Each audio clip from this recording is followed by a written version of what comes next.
دايما بنقول في كمبيوتر او في كيسة كمبيوتر تجميع وفي كيسة كمبيوتر استيراد. لما بنقول كيسة تجميع بيبقى المقصود هنا ان كل قطعة فيها مش شبه التانية وانت مجمعها بايدك، بس القطعة برضو جاية من بره، مش تصنيع محلي اكيد، فكل حاجة فيها استيراد برضو. ولما بنقول كيسة استيراد معناها انها جاية من بره كل القطع اللي فيها متوافقة مع بعض ومن نفس النوع، وممكن تغيرها براحتك وتعليها بس بشكل محدود لو مش ستاندرد. طب ما كده التجميعات والاجهزة الاستيراد كلها جاية من بره، يبقى كده كله استيراد. فايه الفرق بينهم؟ الفرق ان قطع التجميع جايه من بره جديده، اما الاجهزه الاستيراد او البري بيلد فبتيجي من بره مستعمله بس استعمال مكاتب، يعني شغل كتابه طباعة تصفح وبس، شغل خفيف يعني. فاعرف الصح وافهمه، التجميعات هي قطع جايه من بره جديده، اما الكيس البري بيلد ومش هنقول عليها استيراد فبتيجي من بره استعمال خفيف. عمرك بقى سمعت عن مصطلح لابتوب استيراد؟ الموضوع مختلف في اللابتوبات. في لابتوبات بتيجي من بره استعمال خفيف، دي بتبقى اجهزه مكاتب وبتبقى موديلات واجيال قديمه شويه وبتبقى بتاعه شغل خفيف، وهي دي اللي نقدر نقول عليها لابتوبات استيراد. في لابتوبات بقى بتيجي من بره جديده ومش بتاعه شغل خفيف اطلاقا، لابتوبات ورك ستيشن وغيرها كتير. معايا النهارده بقى لابتوب استيراد شغل مكاتب، وهو الاتش بي برو بوك 650 جين 2. وخليني اقول لك ليه ده لابتوب شغل مكاتب بس، لانه بيجي ببروسيسور من انتل كور اي 5 جيل سادس بسرعه 42 من 10 جيجا هرتز بس من فئه اليو، وبنواتين و4 ثريد، يعني موفر في الطاقه وبتاع العاب خفيفه وقديمه، مش بتاع شغل تقيل تصميمات ومونتاج وكده لا. وركز على حته انه مش بتاع مونتاج وهتعرف ليه قدام. اللابتوب بيجي برام واحده 8 جيجا بسرعه 2133 ميجا هرتز، والرام دي دي ار 4 كمان. والافضل عشان تاخد اداء افضل انك تجيب كمان رامه 8 جيجا بنفس السرعه، ويبقى كده اللابتوب شغال بسرعه 4266 ميجا هرتز، وتبقى استفدت بالدول شانل. وبيجي بكارت شاشه انتل اتش دي 530،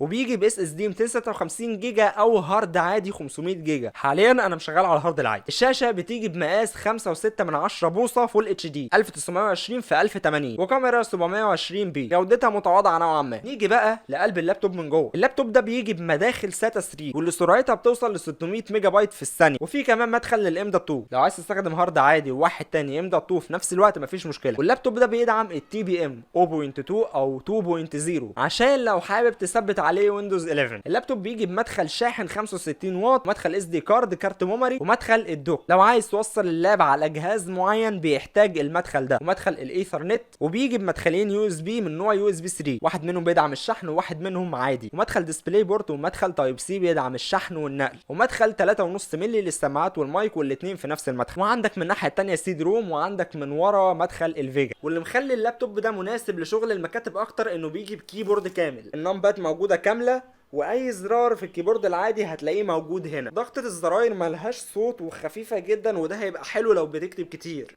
السماعات فوق الكيبورد وصوتها عالي وواضح بس مش نقي، لان للاسف اللابتوب دوت بيجي بسماعة واحدة فمش ستيريو. والبطارية هعرفها لما اشتغل على اللابتوب كتير، وهتلاقيني كاتب لك الوقت اللي قعدته بالظبط على الشاشة. بالنسبة لوزن اللاب فهو مش تقيل قوي ومش خفيف قوي، في حدود ال 2 كيلو. الفيديو الجاي يعتبر تحدي ان ازاي اللاب ده مش بتاع مونتاج وانا منتجت عليه فيديو المراجعة بالكامل ومقارنه بينه وبين جهازي الاساسي اللي بشتغل عليه على طول. ما تنسانيش وطبعا لايك للفيديو، هتلاقي الشانل بتاعت اليوتيوب بتاعتي في الكومنتات تحت، او هتلاقيها في بروفايلي على التيك توك لو انت بتتفرج عليه. اعمل اشتراك فيها لو عايز فيديوهات بدات تفاصيل، وهتلاقي الانستجرام كمان لو عندك اي استفسار ابعتولي عليه. وفولو الكمبيوتر انجي.